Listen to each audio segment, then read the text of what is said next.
जियो वाह वाह।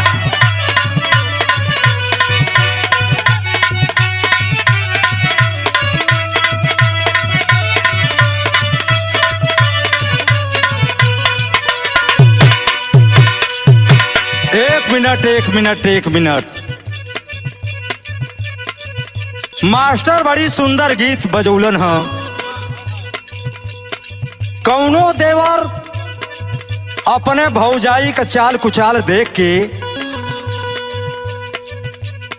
मोबाइल में फोन लगा के अपने भैया से शिकायत करत हो।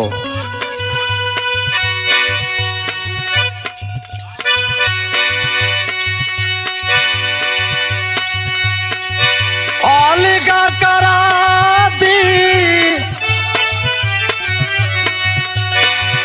अलगा करा दी, घर बटवा दी, तनी ना लजातिया हो ना।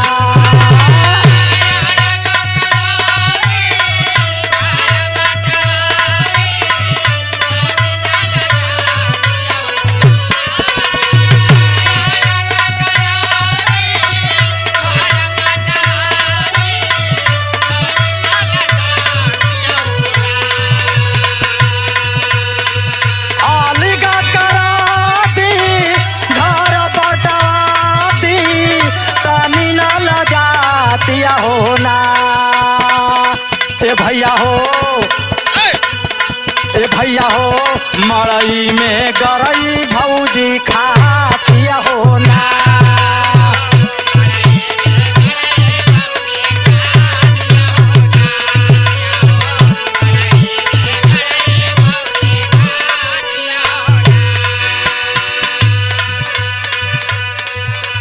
ऊ भैया दोबारा मोबाइल फोन लगाए के कहले हो।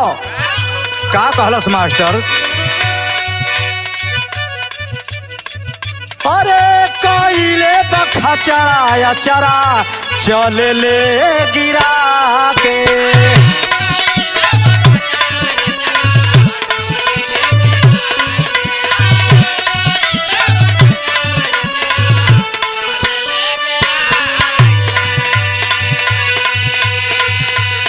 कहलस कि भैया पहले गलती तोहार हो, पहले तो ही नियम बंधौले रहला। का कहलस? तो हई घुमावले रहला जींस पहिना के।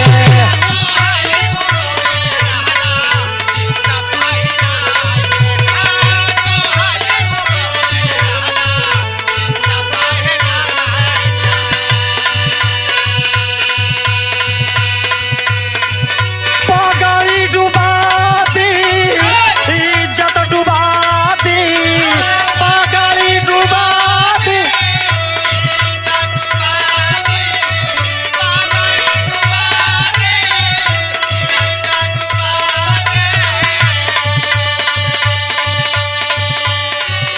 पगड़ी डुबा दी, चप्पल चला दी, तनी ना डरातिया हो ना।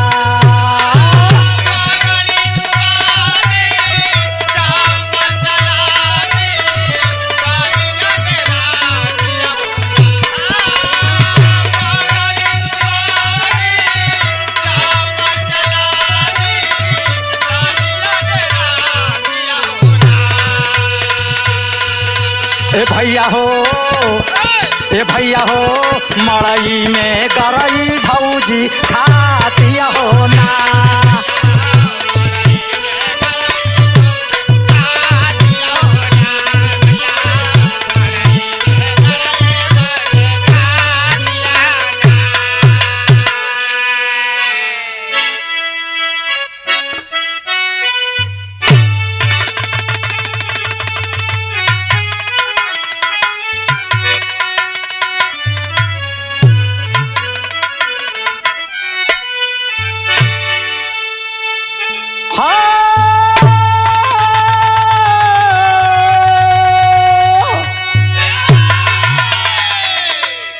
हो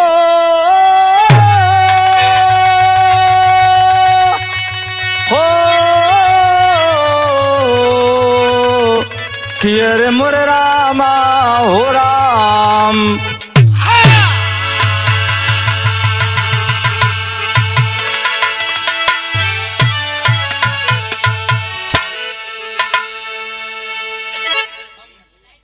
अच्छा भैया, हम गायक कलाकार लाल बहादुर गौड़ और उनके साथी के आवाज में काल भैरव कंपनी की ओर से पांडेपुर वाराणसी से मैं एक भक्ति रस का बिरहा पेश करने जा रहा हूं, जिसमें हमें आशा नहीं पूरा विश्वास है यह गीत जरूर पसंद आएगी। इस स्टूडियो में बैठे हमारे महाकवि गुलाब कवि जी और हारमोनियम पर बैठे राम सजीवन मास्टर जी, अर्थात उनके साथ में दयाराम यादव जी और मनोरथ यादव जी, रामचंद्र शर्मा, संपूर्ण यादव जी नवगढ़ से चल करके आए। स्टूडियो में आप मौजूद हैं। नाल पर संपूर्ण मास्टर हैं तथा उमेश प्रसाद जी बैंजो पर स्थित हैं।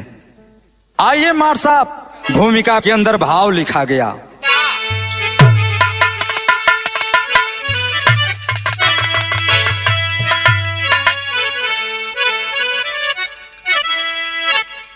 अरे माता की गोदी में ममता की मोती, अरे रोती खुद पर हंसाती है माता, पीती है आंसू पिलाती है अमृति, अरे मर कर के हमको जिलाती है माता। 9 मास ढोती उधर बीच हमको, अरे दर दर की ठोकर उठाती है माता। अरे माता के ऋण से ऋण होना मुश्किल है, अरे सो करके हमको जगाती है माता।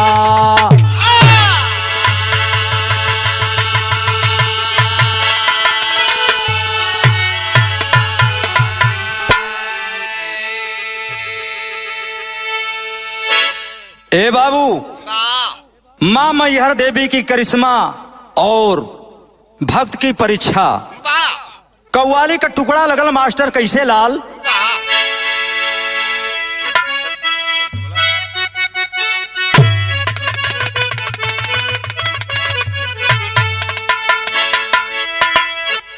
अरे बसी की, अरे बसी की, अरे और दुनिया है, अरे बसी की, अरे और दुनिया है इसी संसार के नीचे।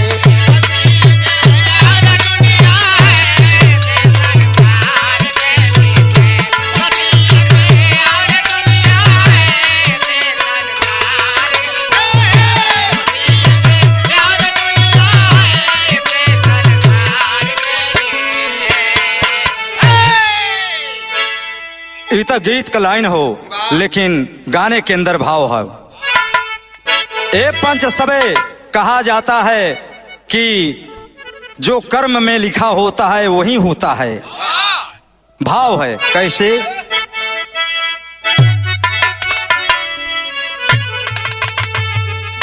तो लिखा जो, अरे लिखा जो, अरे कर्म की रेखा कभी वह टर नहीं सकता।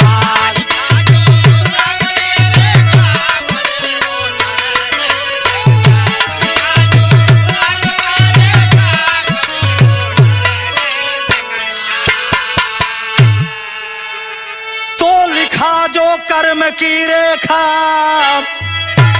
अरे कभी वह टर नहीं सकता, रे कभी वह टर नहीं सकता। अरे चला जो, अरे चला जो, अरे धर्म के पीछे कभी वह डर नहीं सकता।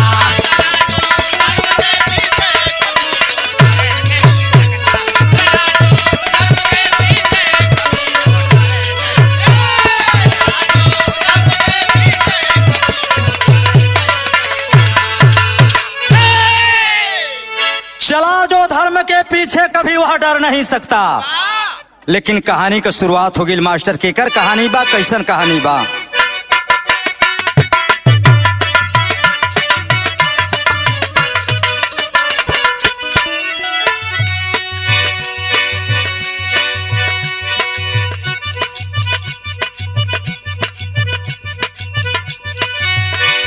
दाता थे चंद्रभाल भूप रूप के नगरिया में, रही थे सत्य और अहिंसा के वो डगरिया में।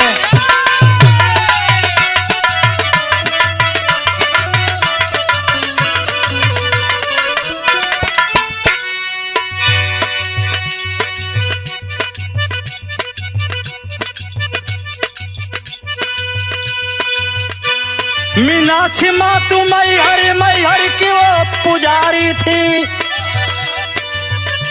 ओठों पे हंसी खेलती वह दुख की वो दुलारी थी।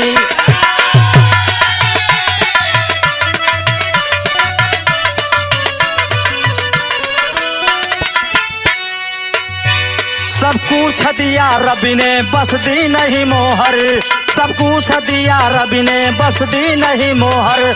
सब गीत गावे सखिया बस गा न सकी सोहर।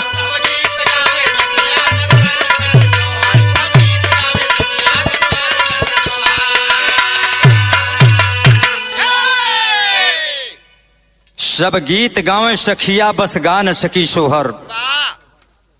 रूपनगर के रहने वाली मीनाक्षी देवी मैहर देवी का बड़ा बढ़िया पुजारी रहलिन। बिना पूजा पाठ कैले अपने मुँह में अन्न ग्रहण ना करें पंच सबे। एक दिन सवेरवे का टाइम बा, मैहर महारानी के दरबार में जाके एक ठे फरियाद लगोलिन। कहलिन कि माँ हमरे जीवन जिंदगी में सब कुछ बा, लेकिन एक चीज का बहुत बड़ा दुख बा। कौनो चीज का दुख बा कि हमरे गोदी में औलाद ना बा। यदि मेरे मनसा को पूर्ण कर दोगी माँ तो मैं वही चीज दूंगी कि जो इस दुनिया में कोई नहीं दिया होगा। देवी माई प्रसन्न हो जाती हैं। इस भक्त का परीक्षा लेना चाहिए। उस समय आंख में आंसू हो मीनाक्षी देवी के, रोते हुए स्वर में ए पंच सब एक ठे बात मैहर देवी से कहलिन। यहाँ गीत का लाइन चेंज हो गई।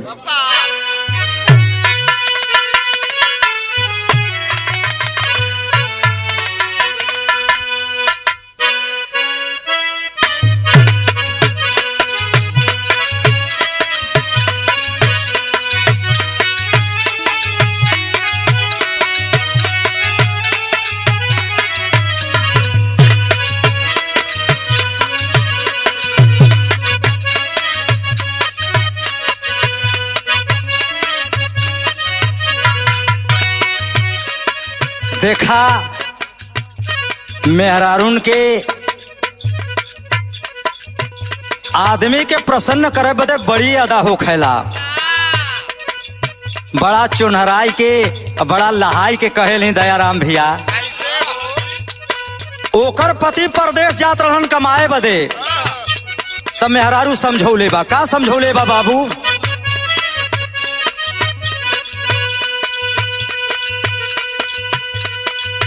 जब तू जइबा सैया, जब तू जइबा सैया पूरबा के देशवा हो।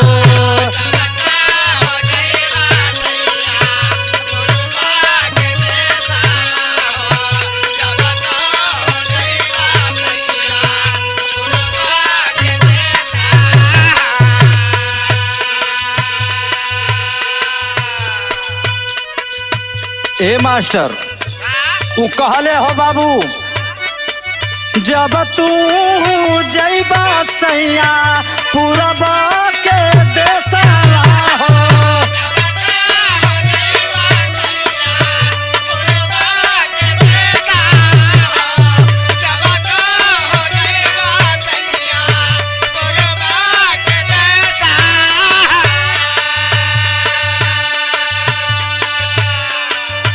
जब तू जइबा सैया पूरबा के देशवा हो,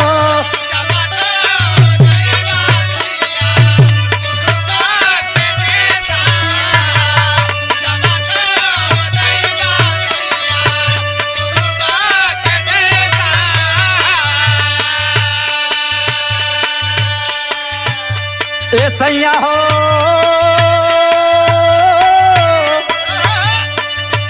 अखिया का झालुआ झुलैया जलिए जा,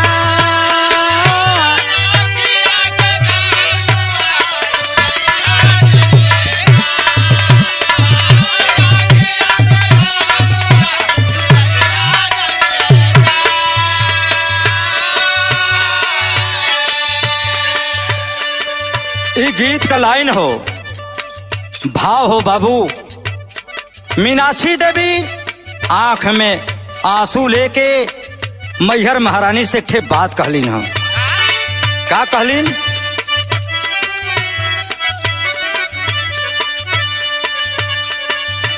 तोहरी विधाता बारू, संसार का मतारी जग का मतारी हो, सबकर पुकार सुने वाली हो। ए माँ हमार सुनला। रोते हुए स्वर में वह कह रही हैं, कैसे बाबू? तोहरी विधाता बारू जग के मतारिया हो,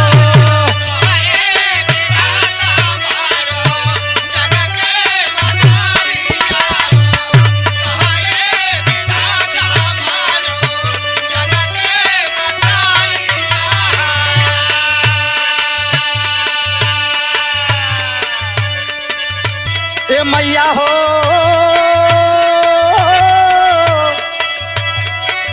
मनवा का लालसा पुराई देबुए माँ,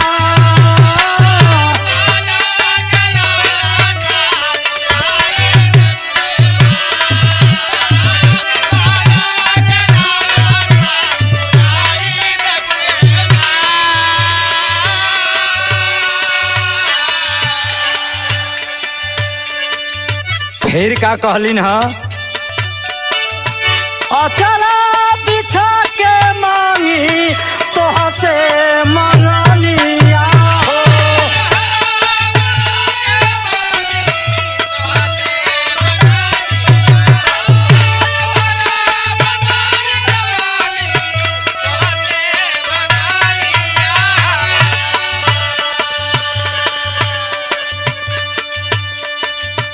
गुलजार गोदिर मोरी कैदा जोगिनिया हो,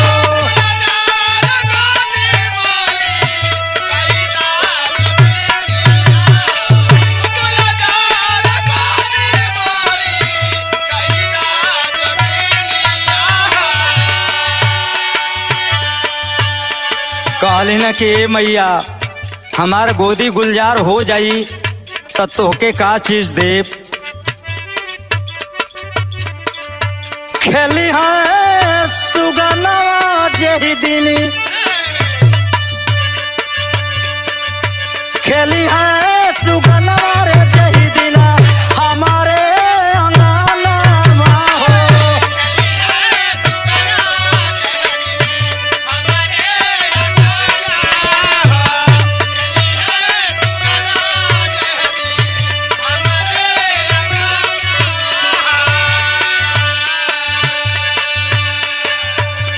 ए मैया हो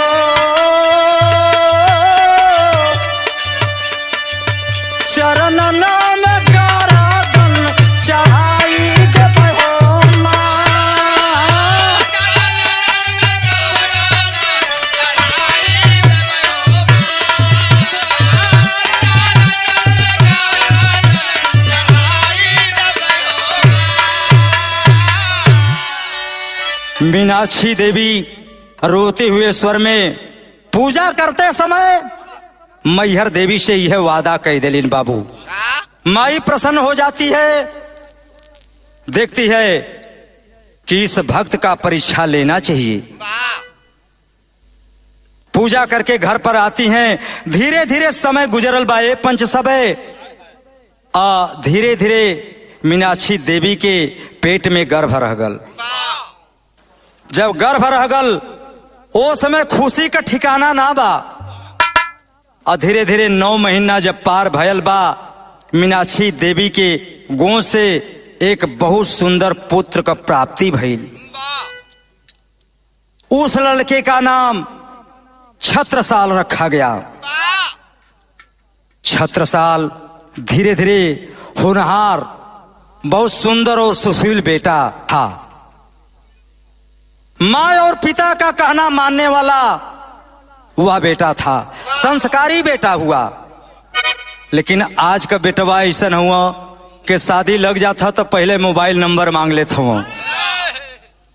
कल नंबरवा दे दा तनिषा, हमसे उनसे बात हो जाए। लेकिन वह लड़का संस्कारी था। माँ के गोद में पलने वाला वह बेटा माँ की आज्ञा का पालन करता रहा। वह सोच लिया कि जब तक मेरी माँ जिंदा है तब तक मैं माँ से बढ़कर के इस दुनिया संसार में कोई हुआ नहीं करता। धीरे धीरे लड़का सयाना हो गया। माँ को यह बात सारी बतिए भूल गई मतारी। जब भूल गई है पंच सबे कि हम कहीं से वादा कैले हई, लड़का सयाना हो जाता है, शादी के योग्य हो जाता है। तिलकहरू घरे आवे लगलन। अंत में माई और रिश्ता के मंजूर कैले लीन। जब रिश्ता के मंजूर कैले लीन तो यहाँ गीत का लाइन चेंज हो गई पंच सबे। कैसे लाल?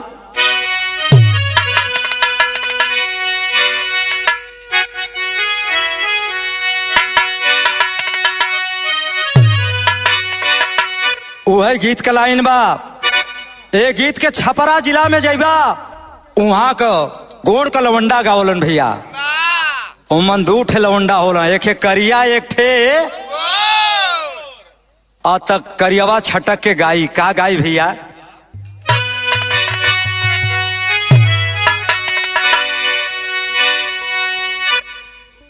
अरे गवना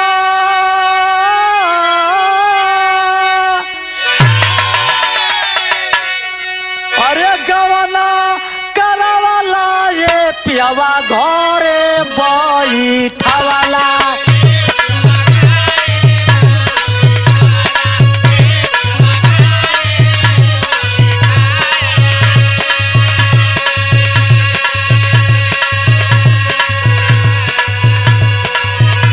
अरे राजा हो घरे बैठावाला।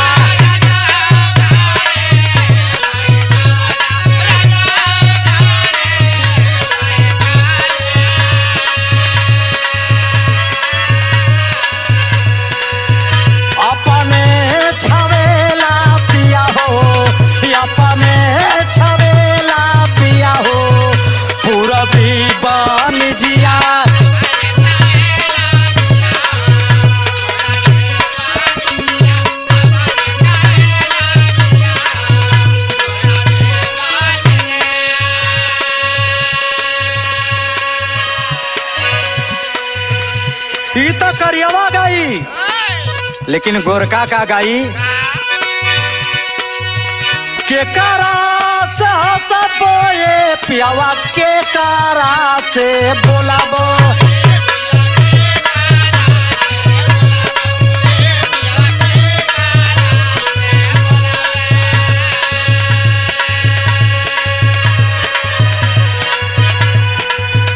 के करा से कहबो पिया हो, के करा से कहबो पिया हो, दिलवा के पतिया।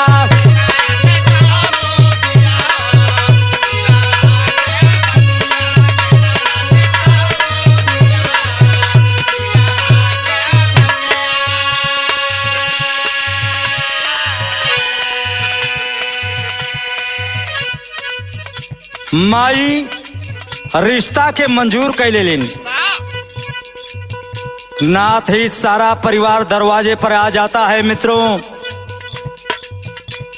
लेकिन माई के वो बात भूल गईल बा। जब भूलल बा उसी रात्रि में माई बारात के विदा कैलीन है। उसी रात्रि में मैहर की देवी स्वप्न में आती हैं, कहलीन कि अरे बेटी, तूने हमारे चौरी पर जाकर के कुछ वादा किया था, लेकिन आज वो वादा के तुम भूल गई। मीनाक्षी माई का रोंगटा खड़ा हो गल बाबू और रो रही हैं, लेकिन भाव है कैसे लाल?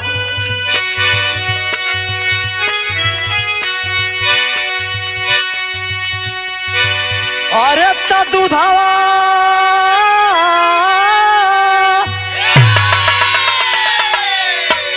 अरे दूधावा पियावली ये माई से हारा बाधावली।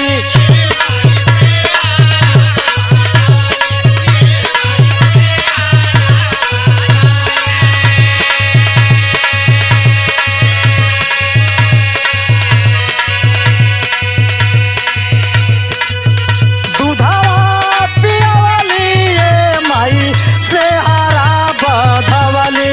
ए माई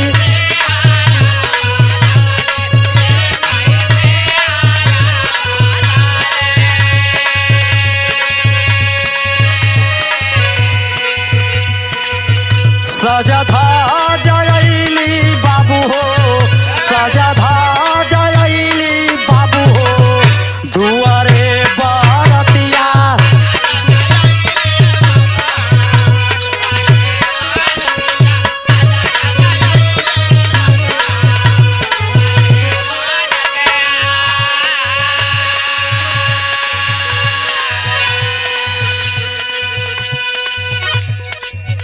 मड़ाए में मंगल गीतिया गावे आवरतिया हो।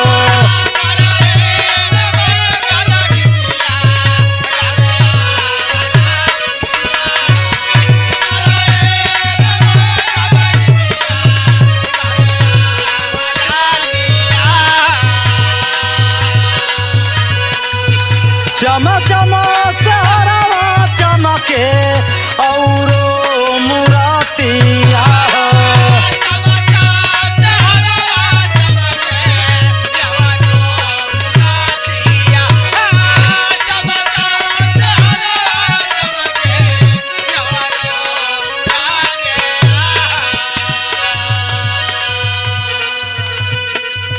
सेहरा सजवली ये माई दूधावा पियावली।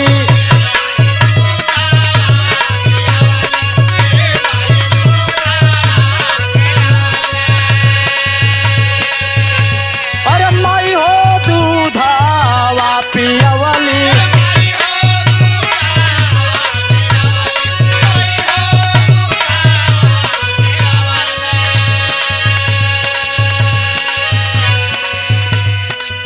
सजधा जयली बाबू हो, सजधा जयली बाबू हो, दुआरे बारतिया।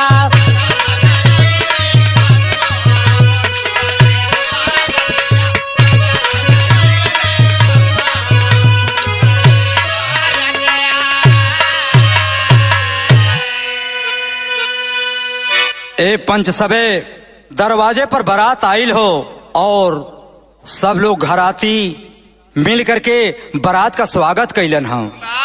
बाराती का जब स्वागत कैलन है ये पंच सबे, धीरे धीरे शादी विवाह का मुहूर्त बीत जाता है। अब भोर का बेला हो गईल, धीरे धीरे सवेरा हो जाता है। लड़का लड़की के मांग में जब सिंदूर दान जब करता है बाबू, वो समय के बात मिलल का विरहा शैली से भाव लगल।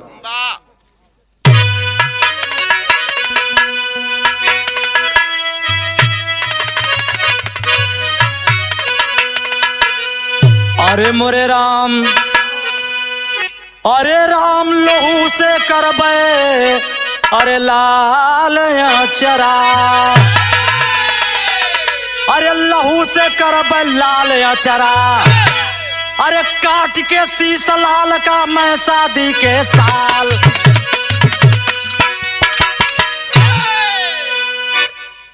काट के शीश लाल का मैं शादी के साल, लोहू से करबे लाल अचरा। ए पंच सबे माई यही बात के तो वादा कैले रहलिन, अये बतिये गई रहलिन भुलाए। अंत में क्या हुआ, धीरे धीरे शादी वादी हो जाती है। जब सिंदूरा बंधन की बारी आती है, दुल्हा दुल्हन के मांग में सिंदूर डालता है, सवेरा हो जाता है। विदाई का जब वक्त आता है बाबूजी, लोग बताते हैं कि बड़ा गमगीन माहौल हो जाता है। माई के प्रति बिटिया का बड़ा प्यार होला। और बिटिया आंगन में बैठ करके बाबू और माई का घर छोड़ करके जब जाने लगती है तो कलेजा फट जाता है मित्रों। यहाँ गीत का लाइन चेंज हो गई। बिटिया रोत बा कैसे लाल,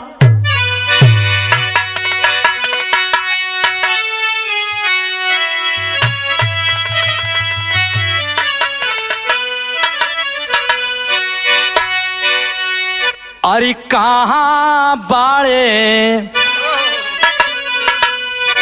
अरे कहाँ बाड़े, अरे दादाए पापा, अरे कहाँ बाड़ी महतारिया,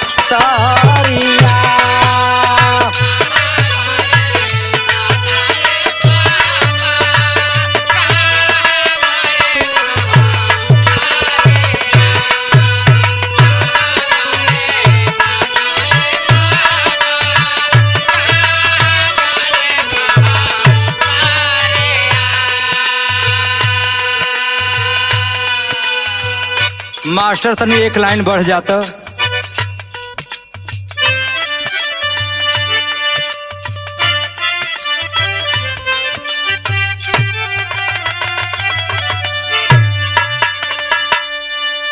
अरे के कहाँ बाड़े, अरे दादाए पापा, अरे कहाँ बाड़ी माँ तारिया, कहाँ बाड़े,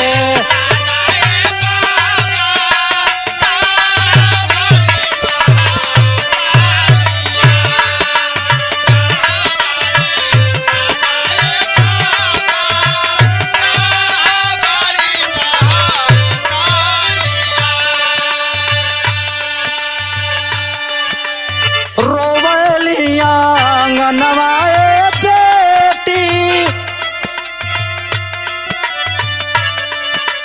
रोवलिया नवाए बेटी, छाछाने रे पारानामा,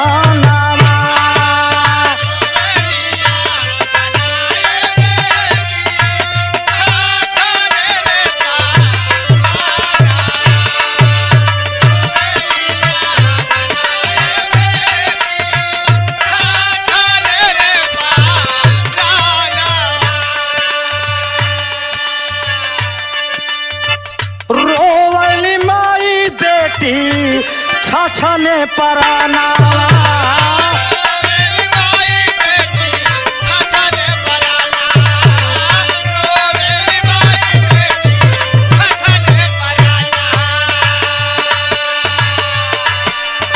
घरवा छोड़लू माई देके कन्यादाना,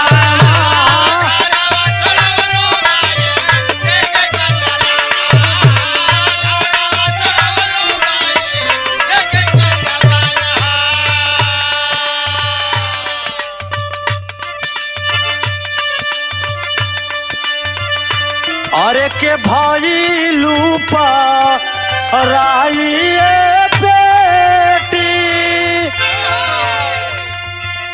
अरे आखी कैरे पुतरिया,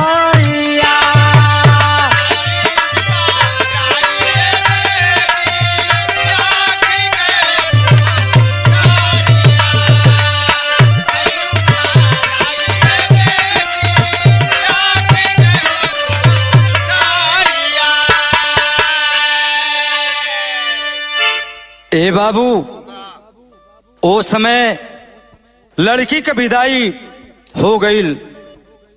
दुल्हा अपने दुल्हन को लेकर के जब वापस घर पर आता है, माई अपना बज्जर का करेजा बना करके बड़े प्रेम से उस लड़की को डोली में बिठा देती है।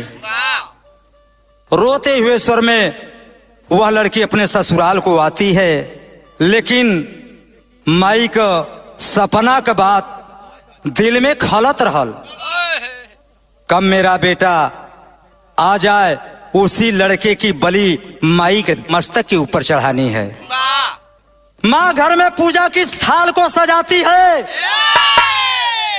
और सजा करके और लेकर के मैहर महारानी के दरबार में पहुंचल बा बाबू।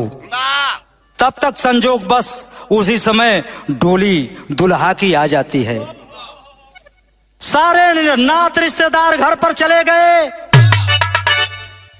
मात्र दुल्हा और दुल्ही की डोली उसी मैहर देवी के सामने मां रोकवा देती है।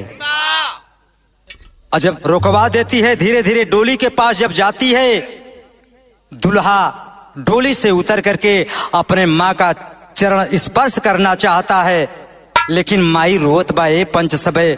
लड़कवा कलश के रे मां, आज खुशी के दिन है, आंसू क्यों बहा रही है मां? कारण पूछे लगल, लेकिन माई रोते हुए सर में अपने बेटवा से जवाब दे ले बा। का जवाब दे ले बा बाबू? गीत का लाइन चेंज हो गई।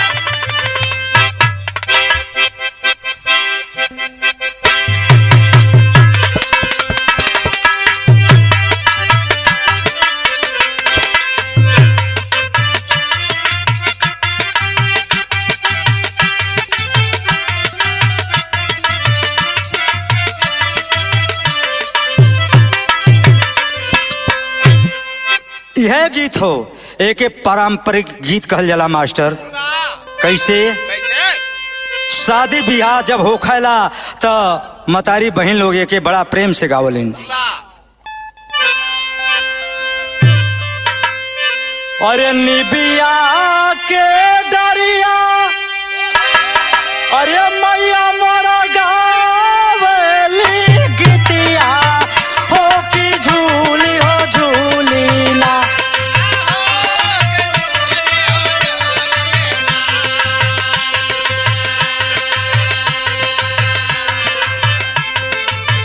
निबिया के दरिया माई मोरा डालली झलुआ हो की झूली।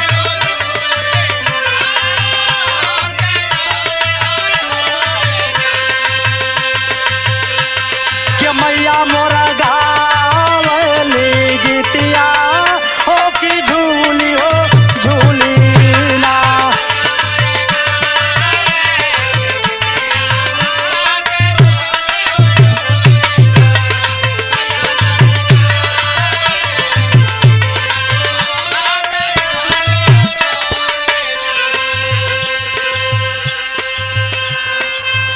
ये तो गीत का लाइन हो पंच सबे, लेकिन भाव माई अपने बेटवा से रोत हो और बतावत हो। का बतौले हो बाबू?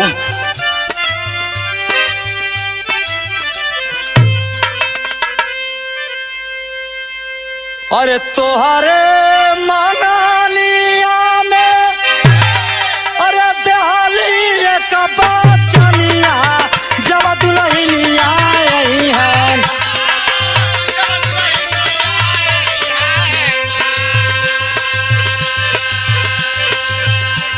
के करबै तोहरो पूरा बनिया जब दुल्हनिया आई है ना। करबै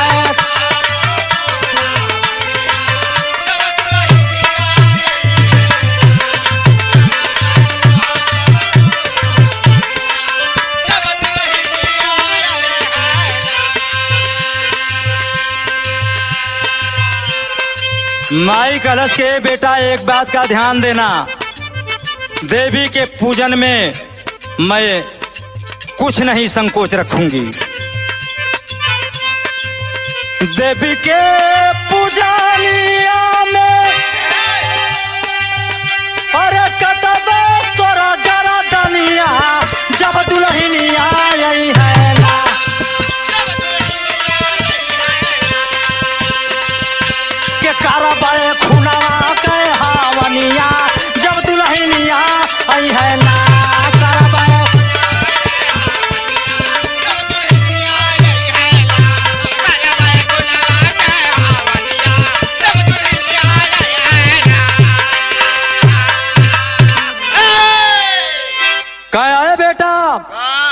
मैं तेरे जन्मौती में मैं वादा कर रखी हूँ कि जिस दिन मेरा बेटा शादी करा करके आएगा उसी रात्रि में उस लड़के की बलि आपके मस्तक के ऊपर चढ़ा दूंगी।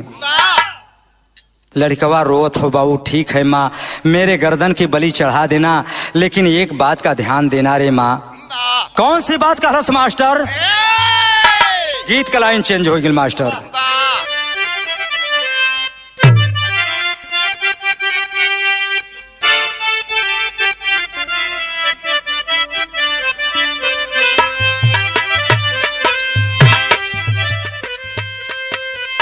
और कि छपरा सहारिया में अरे बिकला चरखावा देवर मोर जोगी रे भैला।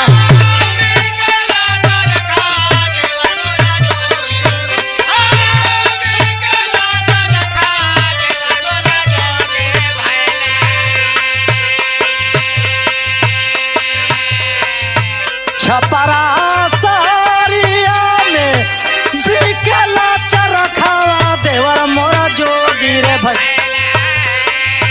चरखा मंगादा लहरेदार देवर मोरा जोगी रे भैला।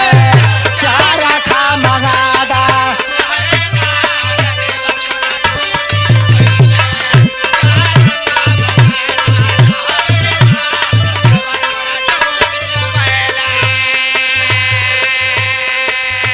ये तो गीत का लाइन हो बाबू, लेकिन भाव कभी जी लिखले हो कैसे लाल?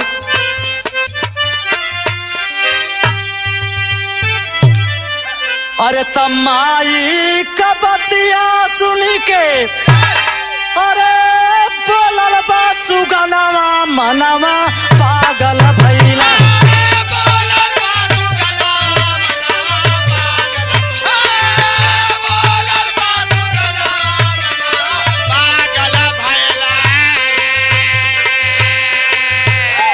बुका तू जाना वहाँ मारा मनवा पागल भैला।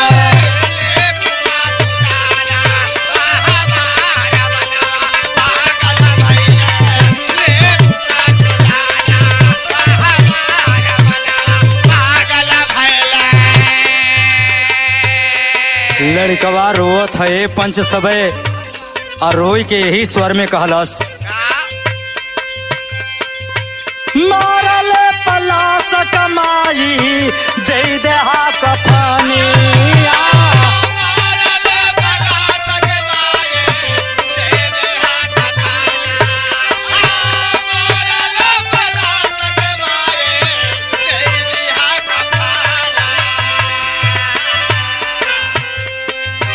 अपन हाथवा से माई लगई है अग्निया।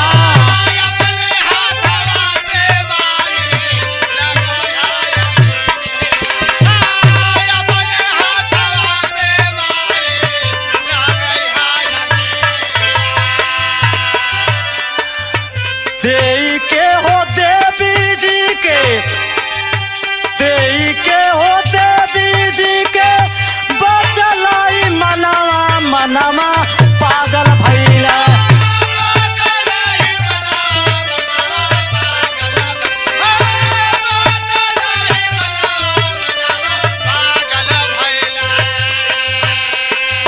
ले बुका तू जाना वहाँ मारा मनवा पागल भैला। ले बुका तू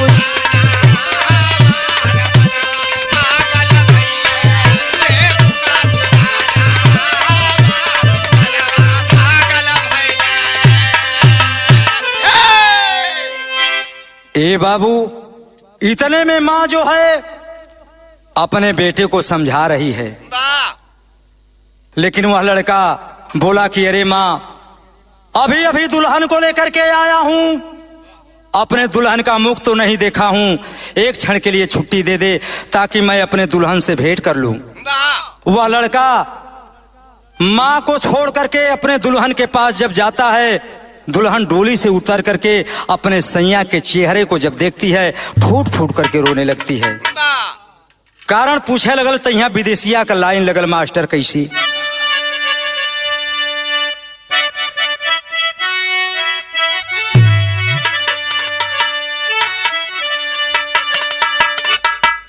के सैया के चरण धई के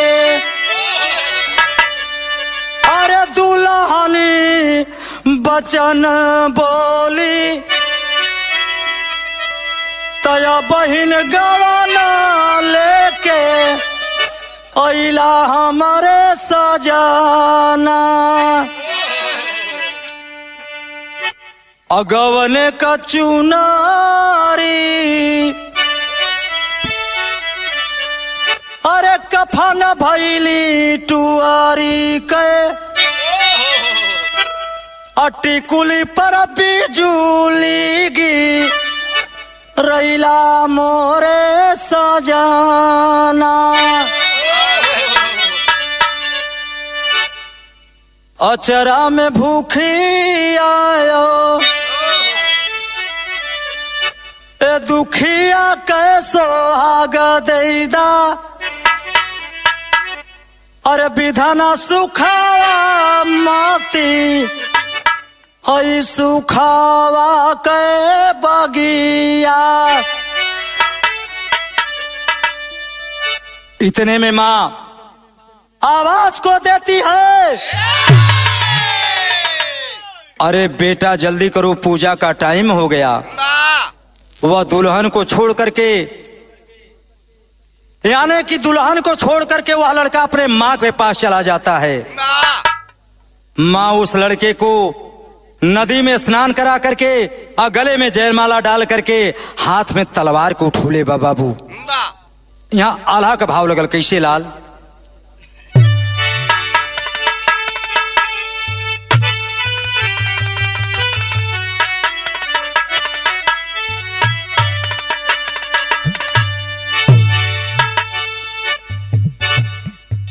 हम बताइला दुनिया में कितनों भाई भाई दुश्मन हुई हैं लेकिन भाई दहनी बाह का शान होलो ने पंच सबे।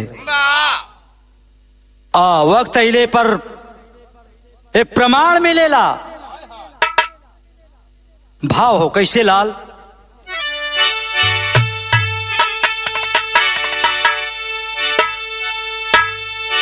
अरे दुनिया में कितनो वीरान अरे होइया दुश्मनावा अरे भाई के होले दहिनी बहिया कैसा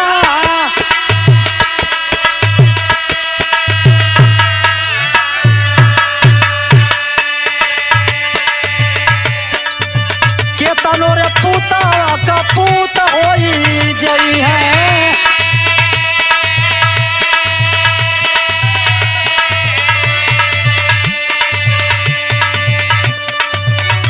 अरे माई का जियारा होला गाई के सामा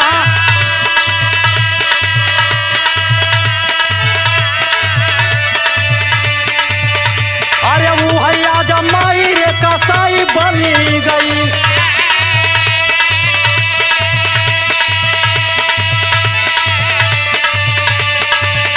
अरे लाला ना के देवा चलनी अपने बलिदा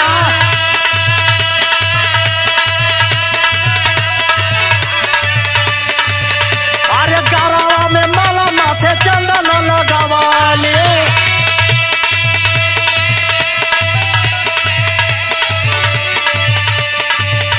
अरे हाथावा में लाली तालावारी के ता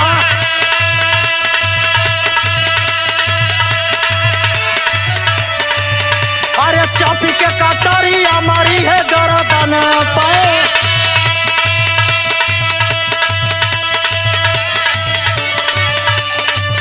अरे सिरावा कटाता लाल गिरी गऊता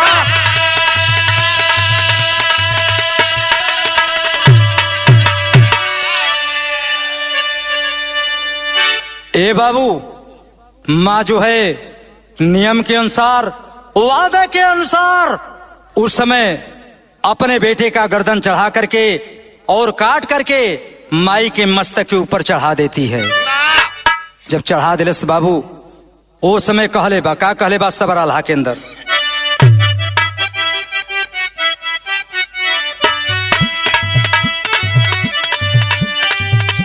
अरे हे ओ मैहर माई पूरा कैदाली मनावाती,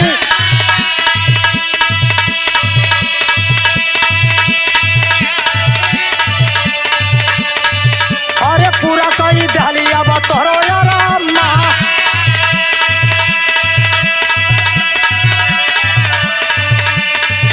अरे डोलिया में और दुल्हनिया झंखेला,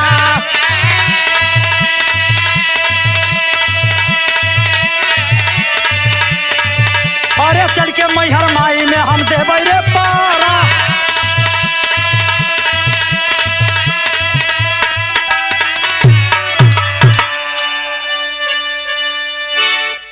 ए बाबू टोली से उतर करके वह लड़की आती है और धीरे धीरे मंदिर की तरफ जब जाती है देखती है उसके पति के सर अलग और धर अलग है। लसिया पर गिर के रोत बा और रोई के एक शब्द कहलस बाबू कैसे लाल, आखिरी लगल पंधारी के।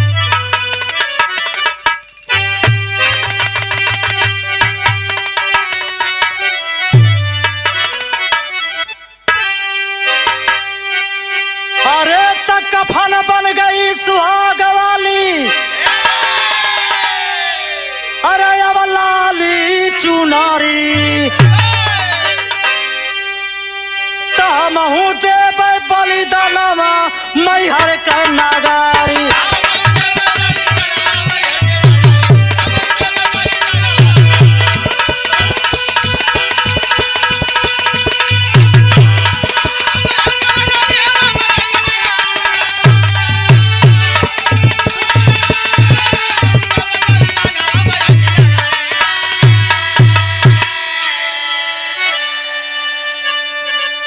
लसिया पर गिर के रोवत हो पंच सबे, अजौने तलवार से ओकर सैया कटर रहलन, वह तलवार उठाए के अपने गर्दनवा पर सटा लेलस। माई का कलेजा पिघल जाता है, बुढ़िया का भेष पकड़ करके आती हैं और उस लड़की का जो है हाथ में कटारी थाम लेती हैं। तो कहा गया है अरे कि डोल उठा अरे दुर्गा का आसन, अरे प्रगति मात भवानी, अरे थाम कटारी बहू से अपने, अरे बर मांगो महारानी तब पानी बरसे नया नवा मैहर का नगारी,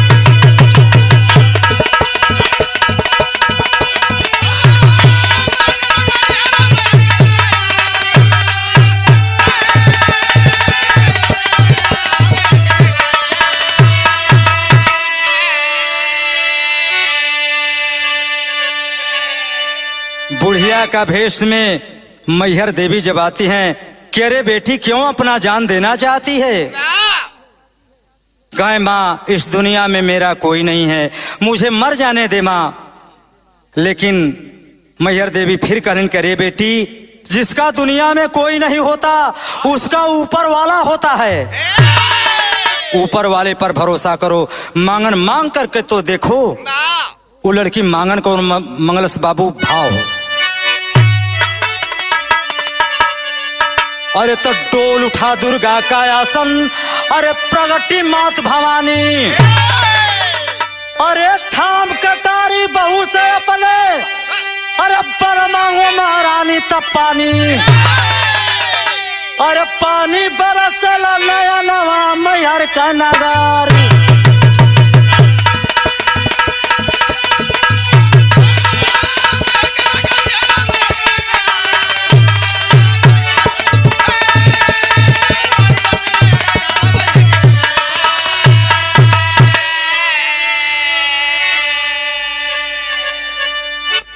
मांगन यह मंगलस कि नारी के सुख साज राज पति के बिन सुन लागे। नारी का श्रृंगार और आभूषण कब तक ठीक लगता है? जब तक उसका पति जिंदा है। मेरे पति को आप जिंदा कर दें मेरा सुहाग लौटा दें, इसी में भलाई है माँ, यही मेरी मांगन है। यों मस्त बुढ़िया करके अंतर ध्यान हो जाती है। इसीलिए हमारे विवाह का अंतिम प्रमाण है कि कोई भी मान मनौती हो समय से पूरा कर देना चाहिए। आज भी देवी देवता जिंदा हैं। आखिरी भाव लगल गुरु घराने का परिचय हो बाबू।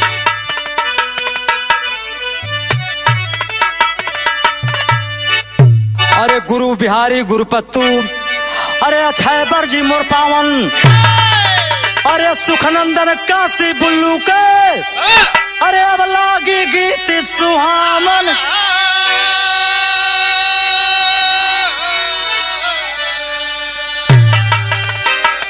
अरे लहू से करब लाल अचारा, तब बहादुर कवि गुलाब है, तब जीवन खुशहाल।